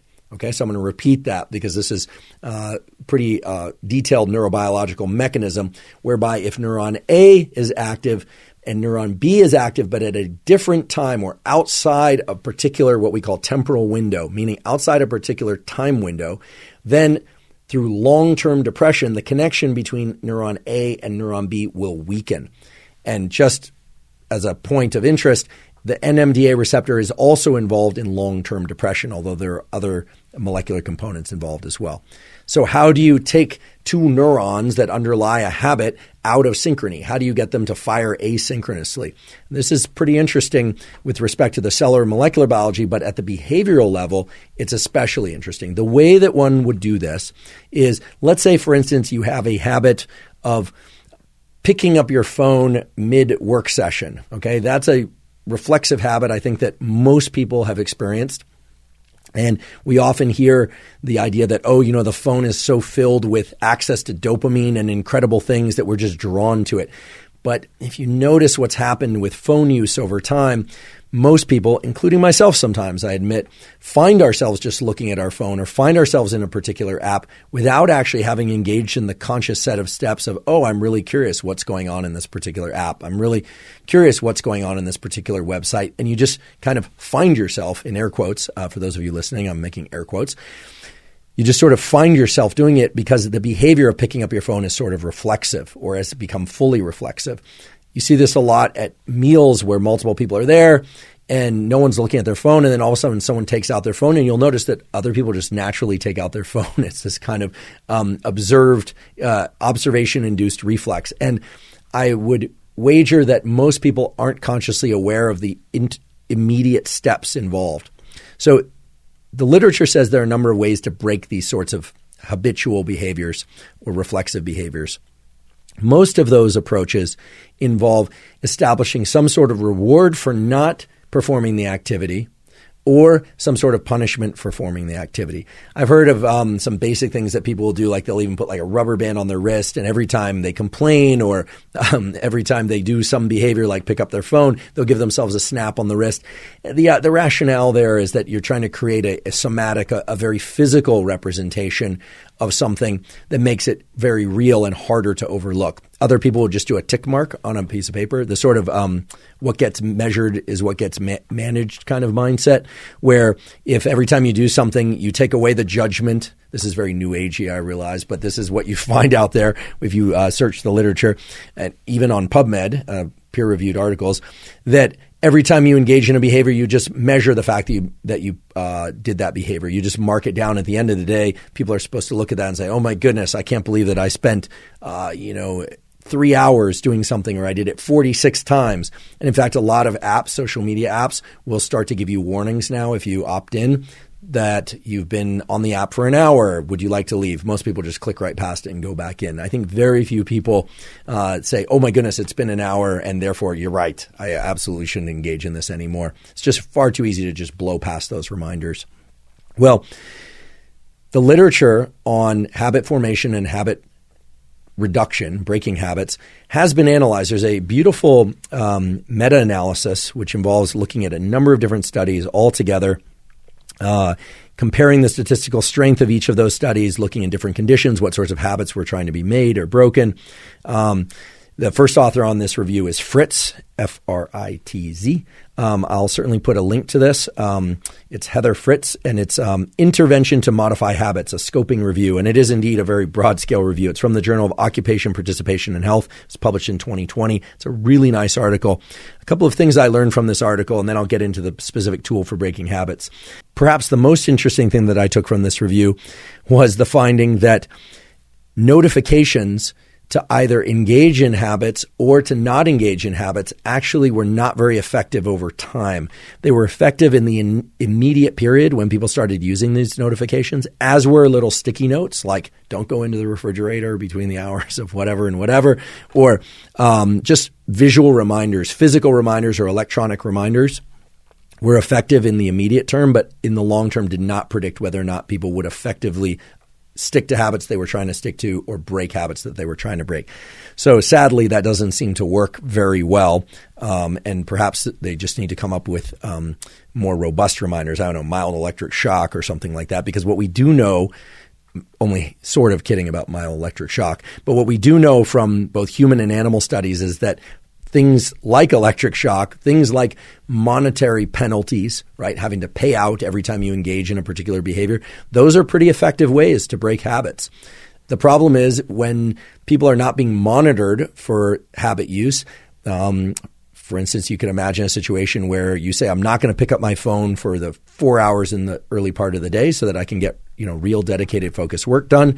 Unless someone's monitoring them, then people don't tend to monitor themselves completely enough that they punish themselves completely enough that they break the behavior. In other words, the punishment isn't bad enough in order to break the habit, which just speaks to how powerful these habits are once they become reflexive. They're just very, very hard to override. So it turns out that the key to generating long-term depression in these pathways is actually to take the period immediately following the bad habit execution, meaning let's say you tell yourself you're not going to pick up your phone, you're not going to bite your nails, you're not going to reflexively walk to the refrigerator at a particular time of day, but you find yourself doing it anyway. And what actually has to happen is bringing conscious awareness to the period immediately afterward, which I think most people recognize. They realize, "Oh, I just did it again. I just did it again." And in that moment, capture the sequence of events, not that led to the bad habit execution, but actually to take advantage of the fact that the neurons that were responsible for generating that bad habit were active a moment ago, and to actually engage in a replacement behavior immediately afterward. Now, this is really interesting and I think powerful, because I would have thought that you have to engage in a replacement behavior that truly replaces the bad habit behavior, right? That you would have to be able to identify your state of mind or the sequence of events leading into the bad habit. But rather, The stage or the period immediately after the bad habit execution is a unique opportunity to insert a different type of what we would call adaptive behavior, but that could be any behavior that's not in line with the bad behavior. So let's give it an example. Let's say you find yourself, you're trying to do focused work, you pick up your phone, you're disappointing yourself for picking up your phone. You could, of course, just put it down and re-engage in the work behavior. But if you were good at that, then you probably wouldn't have done it in the first place. And so what turns out to be very effective is to go engage in some other positive habit. Now, this has two major effects. The first one is you start to link in time the execution of a bad behavior to this other good behavior. And in doing so, you start to recruit other neural circuits, other neurons that can start to somewhat dismantle the sequence of firing associated with the bad behavior. In other words, you start to create a kind of a double habit that starts with a bad habit and then ends with a good habit.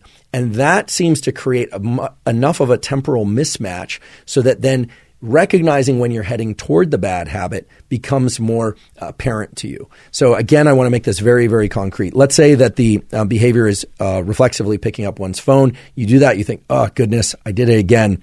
Here's what I'm going to do. You would set that down and then you would engage in some other positive behavior that you've deemed positive. And here it's very subjective, so it's hard for me to give an example that will necessarily make sense to everybody.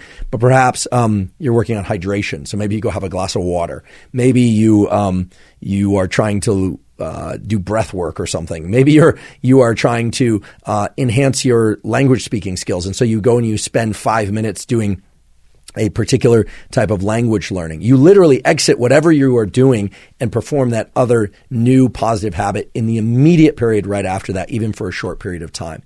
It's a little bit counterintuitive, but what this does is it creates a kind of a cognitive and a temporal mismatch between the initial bad behavior, which before is what we would call sort of a closed loop. The engineers out there will know what I'm talking about. But in closed loop, so one behavior, one set of neural firings leads to another, and then just kind of sets the same thing in motion. It can be kind of a self-perpetuating system.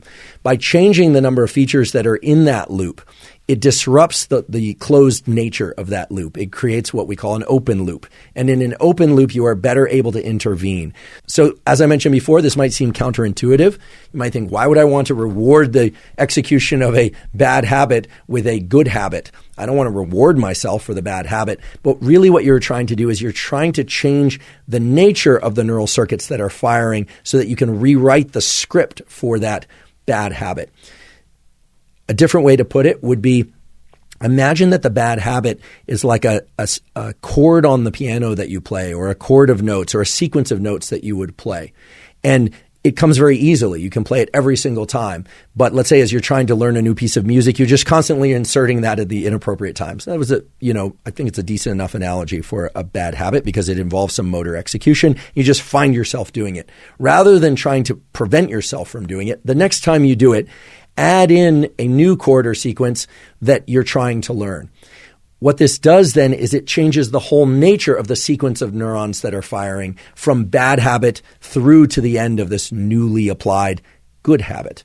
So this is the way in which you start to dismantle, or when I say dismantle, really weaken the likelihood that if neuron A fires, neuron B will fire. Because as you're starting off in the mode of very reflexively performing a bad habit, those neurons are firing together without you consciously being aware of it. It's almost impossible for you to intervene in yourself without a number of other features like severe punishment, severe consequence type outcomes. Rather, tacking on some additional sequences, like if neuron A fires, neuron B fires, and then you're saying, okay, well, if neuron B fires, I'm going to start inserting neuron C, D, E, F to fire, right? That's the C, D, E, F being the positive behavior that you're going to insert. And in doing so, you create a chain of neuronal activation that then is very easy to dismantle. And so when people have applied this kind of approach, it removes the need to have constant conscious awareness of one's own behavior prior to that behavior, which is very, very difficult to achieve. Rather, what they find is that they are able to engage in remapping of the neural circuits associated with bad habits in ways that are very, very straightforward, right? Because you can always identify when you've done the thing you don't want to do, and then tack onto that something additional that's positive. Now, the nature of that positive thing is important. You don't want it to be something that's very hard to execute. You want it to be something that's positive and fairly easy to execute so that you're not struggling all the time to insert this on top of this bad behavior, whatever that bad behavior might happen to be. But again, this is rooted in the biology of long-term depression. It maps very well to the behavioral change literature that I was able to glean that really shows that rather than just get reminders, rather than try and instill punishment, rather than setting up reward for breaking bad habits, that perhaps the simplest way to approach this is to tack on additional behaviors to the bad habits, make sure those behaviors are good behaviors or behaviors that are adaptive for you. And in doing so, you will soon find that the initiation of the bad habit takes on a whole new form, or that you're not even inspired to do it at all. And of course, I want to acknowledge that breaking bad habits is really hard. We had an episode all about addiction with Dr. Anna Lembke from Stanford Medical School. She's a colleague of mine who runs the dual diagnosis addiction clinic at Stanford. And in that episode, we talked a lot about how addicts for drugs, alcohol, people who have addictions to certain types of behaviors or avoidance behaviors even, that in the case of addiction, there has to be a tremendous kind of full-scale campaign for them to be able to intervene in their behavior. So for those of you that are thinking about bad habit breaking in the context of addictive type behaviors, definitely check out that episode. Addiction does employ some of these principles around habit making and habit breaking, as it were.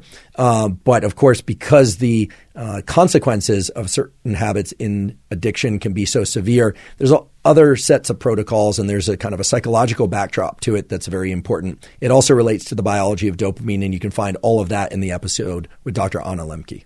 So today we've covered a lot about the biology and psychology of habit formation and habit breaking. We talked about why certain habits are so hard to wire in, why certain habits are so hard to break down and eliminate, and how we can determine which habits are going to be easier for us to access and which habits are going to be harder for us to access and break. We talked a lot about this notion of limbic friction, and we talked about context dependence, and we talked about a number of different things as it relates to neural circuits and the formation of new connections in the brain and strengthening and weakening of connections in the brain.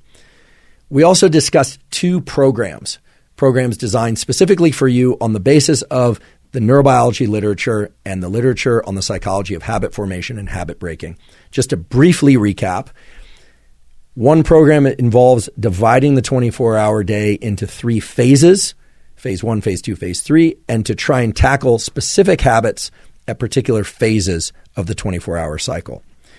The second program involved a 21-day process of engaging approximately 6 new habits per day, although the expectation, as I mentioned earlier, is that you're not going to perform all 6 of those, and an assessment in the following 21 days as to whether or not you have indeed formed those new habits or not. And there were a number of other features that I mentioned that were related to those 2 general programs, phase 1, phase 2, phase 3, and the 21-day program, and how those could be meshed together. So I'm guessing some of you will probably have questions about those programs and how to apply them, but hopefully they were clear enough for you to get started. This is a good opportunity for me to mention that the Huberman Lab podcast has something called the Neural Network newsletter that is sent out approximately once a month. For the next newsletter, I will release a on-paper version of these 2 systems and how they mesh together for habit formation and habit breaking. And if you'd like to access that, you can go to hubermanlab.com. You go to the menu. You can sign up for the newsletter. First of all, it's 0 cost. Second of all, we have our privacy policy there, but I can tell you right now, we don't share your email with any vendors or any other sources. Those emails stay internal to us. And if you'd like to see what the sort of flavor of those newsletters is, the previous newsletters, for instance, one on tools for sleep that I mentioned earlier, or tools for neuroplasticity in the classroom and outside the classroom as well, for teachers and for students of various kinds, those are also posted there, so you can access any of the previous newsletters. My hope is that today you've learned both the biological mechanisms and the practical tools by which you can start to establish habits that for you deem adaptive, healthy, and that are going to support you in your goals, and that you can start to dismantle some of the habits that you find to be unhealthy or maladaptive for you and for your goals. If you're learning from and are enjoying this podcast, please subscribe to our YouTube channel. That's a terrific way to support us. In addition, on YouTube, you can leave us feedback in the comments section. You can also leave us suggestions for future guests that you'd like us to host on the Huberman Lab podcast. And please also subscribe to the podcast on Apple and or Spotify. On Apple, you can leave us up to a 5-star review, and now Spotify has a feature by which you can also leave us review feedback. Please also check out the sponsors mentioned at the beginning of this podcast episode. That's perhaps the best way to support our podcast. In addition, we have a Patreon. It's patreon.com/Andrew Huberman, and there you can support the podcast at any level that you like. During today's podcast and in many previous episodes of the Huberman Lab podcast, I mentioned supplements. While supplements aren't necessary for everybody, many people derive tremendous benefit from supplements. Supplements for sleep, supplements for focus, supplements for various other things related to mental and physical health and performance. One key issue anytime there's a discussion about supplements is you have to be sure that the supplements you are taking are of the very highest quality. And for that reason, we've partnered with Thorne, because Thorne has the very highest stringency with respect to the quality of the ingredients they include and the precision of the amounts of the ingredients that they include in their supplements. If you'd like to see the supplements that I take and get 20% off any of those supplements, you can go to Thorne, thorne.com/U/Huberman. And in addition to being able to get 20% off any of those supplements, if you navigate deeper into the Thorne site through that web portal, thorne.com/U/Huberman, you can also get 20% off any of the other supplements that Thorne makes. If you're not already following us on Instagram and Twitter, please feel free to do so. There, I teach neuroscience and neuroscience-related tools in short format. Some of that material overlaps with what you hear on the podcast. Some of it is unique and different from what's on the podcast. And once again, I want to thank you for going on this journey of exploring the neuroscience and the psychology of habit formation and habit breaking. I hope it supports you in your goals. And last but certainly not least, thank you for your interest in science.